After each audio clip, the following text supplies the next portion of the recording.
I want to play a piece of audio from the BlazeTV's Elijah Schaffer, who is in Washington, D.C. covering the rallies this weekend. Listen. For months, we've seen rioting after rioting after rioting across the country in cities like this, right here in Washington, D.C. And you ask yourself, could the police not stop it? Could they just not somehow prevent these riots and protests from getting out of control? Well, guess what we found out tonight? If you look right behind me, they have shut off every single road to traffic. Behind me, right behind me, there is line after line after line for blocks of police that have cordoned everybody off and suddenly brought peace within minutes to the streets of DC. So what you're telling me right now is that what we've witnessed over the last few months was not because cities couldn't control themselves, not because DC couldn't get under control. It's because they intentionally let the violence happen and they didn't use their tactics, skill, or force to prevent the madness. And tonight, what you're seeing is the hypocrisy. We have Elijah Schaffer joining us now. Hello, Elijah. How are you? I'm doing all right, Glenn. Thanks for having me on. You bet. So, this is a democratically run city, run into the ground most of the time by Democrats. They couldn't stop the rioting. They had statues that were pulled down, attacked. And then this weekend, I was in Washington, D.C. as well, and I've never seen a place more locked down than this. Yeah, so when I'm talking about the fact that the police used new tactics this weekend to control crowds, I mean that in the most sarcastic way possible. I mean, these are not new training tactics. This is just the first time I'm seeing them implemented. And what's sad is that this is not just a theory. I have contacts in the Metropolitan Police Department who contacted me specifically and confirmed my theory and said this is true. We've known how to keep crowds separate, how to keep them from businesses, how to exhaust them by, cordoning them off and marching them through the streets. We just were told to stand down. We were told to let off previously, meaning the government, especially in our nation's capital, sanctioned the destruction of federal property, the destruction of private property, and chaos in the streets of an American city. That was a government choice. And that's a disgrace. And yet there were 4 people stabbed and 33 arrested over the weekend during these protests. Can you talk about that a bit? Yeah. So let's be honest here. Number one, Twitter, where conversations take place, likes to continue to say 4 people got stabbed. Let's clarify, these were Trump supporters that were stabbed. They want to make it sound like Trump supporters walked around and stabbed a bunch of random people in the streets. Mm-hmm. On top of that, people continually are talking about how, people stabbed the Trump supporters in self-defense. And I go, we have a bunch of Kyle Rittenhouse fans out there on Twitter that I didn't know about, talking about the need to use weapons for self-defense in serious situations. It's fun to see that suddenly everyone wants the acquittal of Mr. Rittenhouse. I can't wait for them at the next trial.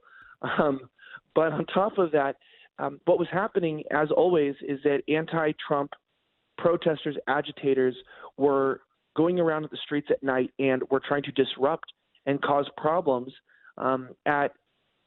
during the march of the Proud Boys and the people in the streets. And they were going around attacking people. Some of the Proud Boys fought back, and this individual pulled out a knife, stabbed one of the Proud Boys in the lung, popped the lung. They stabbed a few others. This was just a single altercation. Police broke it up within minutes.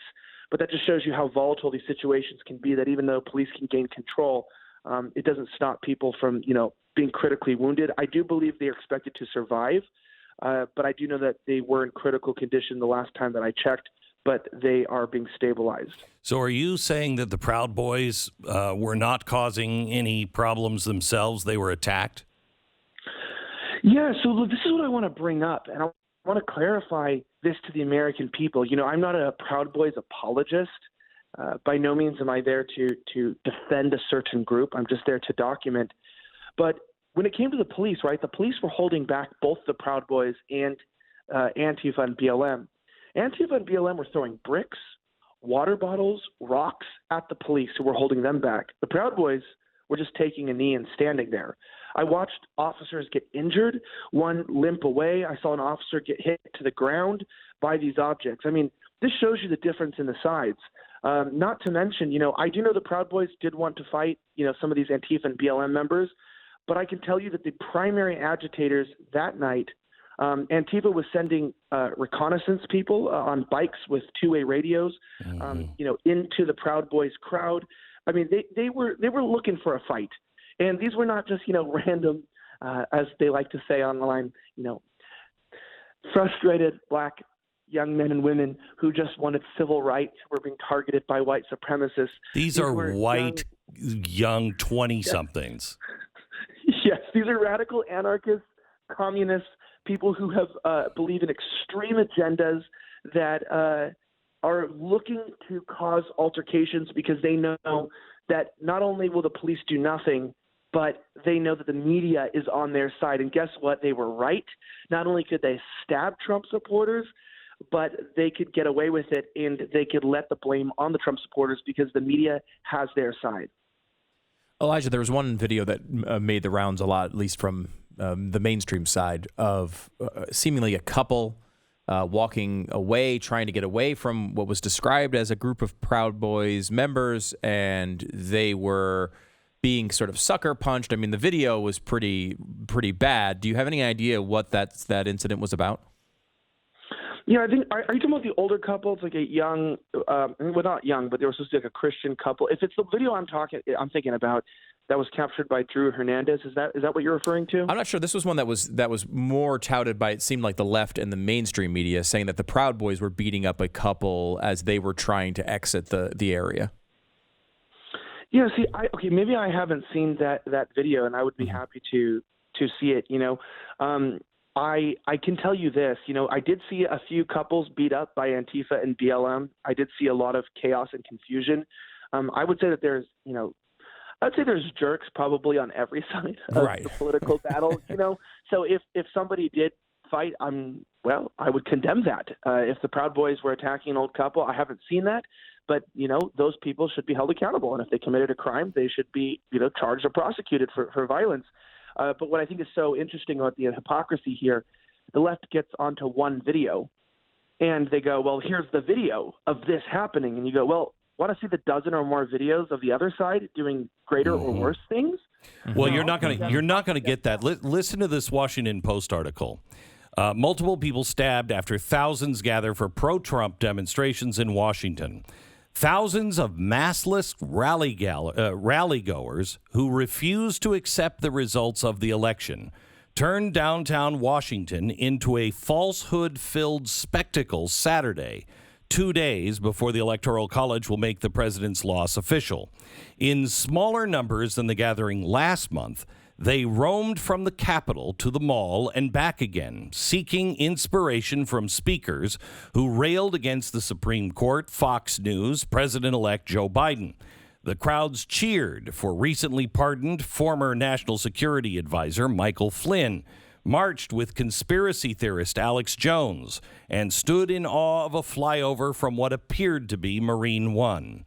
But at night, the scene became violent. At least 4 people were stabbed near Harry's Bar and 11th and F Street Northwest, a gathering point for the Proud Boys, a male chauvinist organization with ties to white nationalism.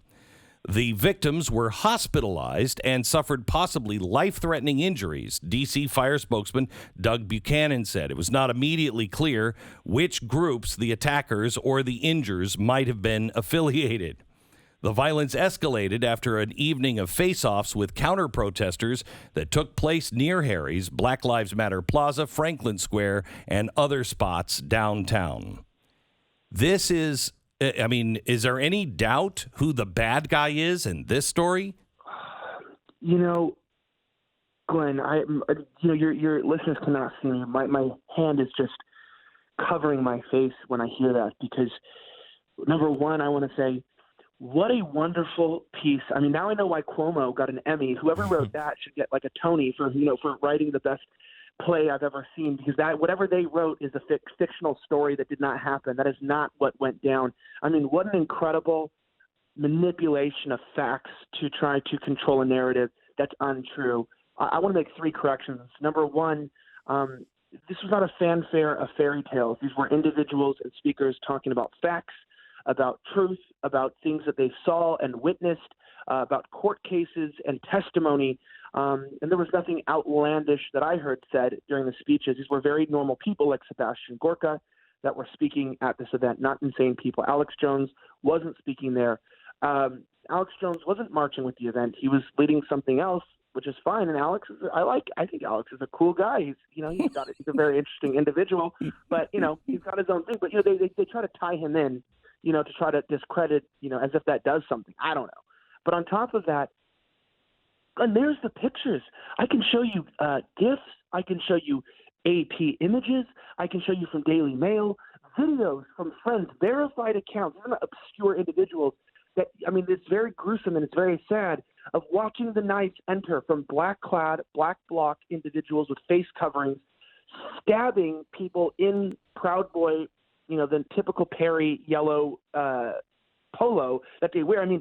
You would have to be blind to not be able to clearly watch this video, understand the agitation, see the knife go in. You can frame by frame watch this happen. And this journalist says, we just don't know.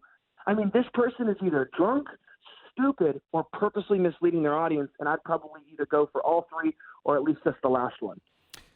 Yeah, there's no truth in the media at all, and we all know that. But thank you for being there, Elijah. We appreciate it. I'm glad you're safe.